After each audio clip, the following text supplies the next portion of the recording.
profesor enseña quechua, lo hace con emoción, lo hace con ganas. Nos enseña a conocer el mundo andino, su cosmovisión, todos los elementos necesarios como para que él sienta que el mensaje que nos quiso dar Cervantes en esa obra se pueda ser leído por un quechua hablante y pueda sentir esa misma emoción.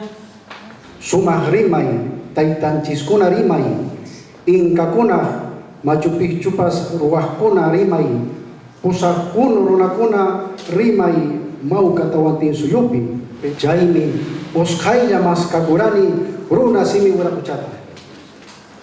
Academia Yachayhuasimpi. Y gracias a la experiencia que pude tener en aulas con el maestro Demetrio Tupac Yupanqui, que entendí la importancia que va más allá a lo personal, a lo individual. Esto es un interés que debe ser del Estado y de todos nosotros. Don Demetrio Tupac Yupanqui.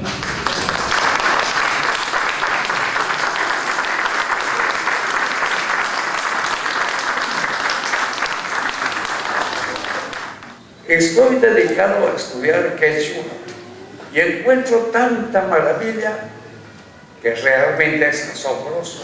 No nos tocado ni un poquito. Es una cultura tan formidable que comienza más de 4.000 años antes que los incas. Yo pensé que habíamos inventado el quechua los cusqueños cuando llegué a Lima, pero con los estudios descubro que hace 4.000 años se hablaba quechua acá en Lima. No sé si tuve una suerte excepcional, pues esta difusión del idioma nuestro no me lo ha ayudado nadie, es decir, de parte del Estado ni de ninguna organización particular. Y hemos difundido el quechua a nivel nacional y a nivel internacional. Parece que nuestros gobiernos, desde que se proclamó la independencia, piensan que el castellano es grande. Pero cuando quieren representar al Perú, ¿a quién acuden?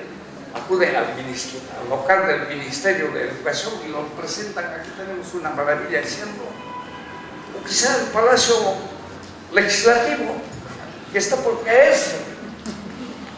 ¿Esta es nuestra maravilla? No. Presentan a Machu Picchu.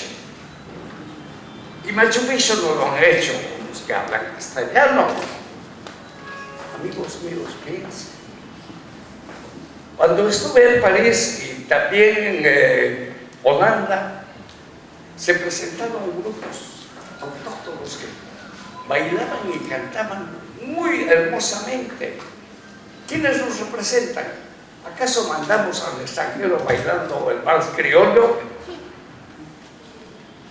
para que represente al Perú?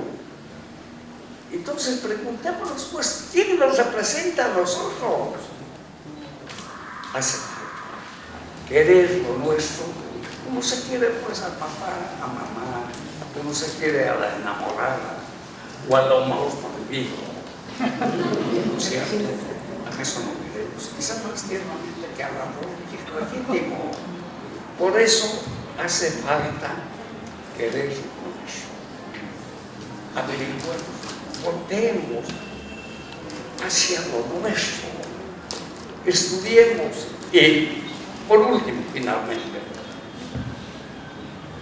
el idioma es la traducción, es el mensaje de la inteligencia. Si no tuviéramos idioma, no podríamos hacer lo que sentimos.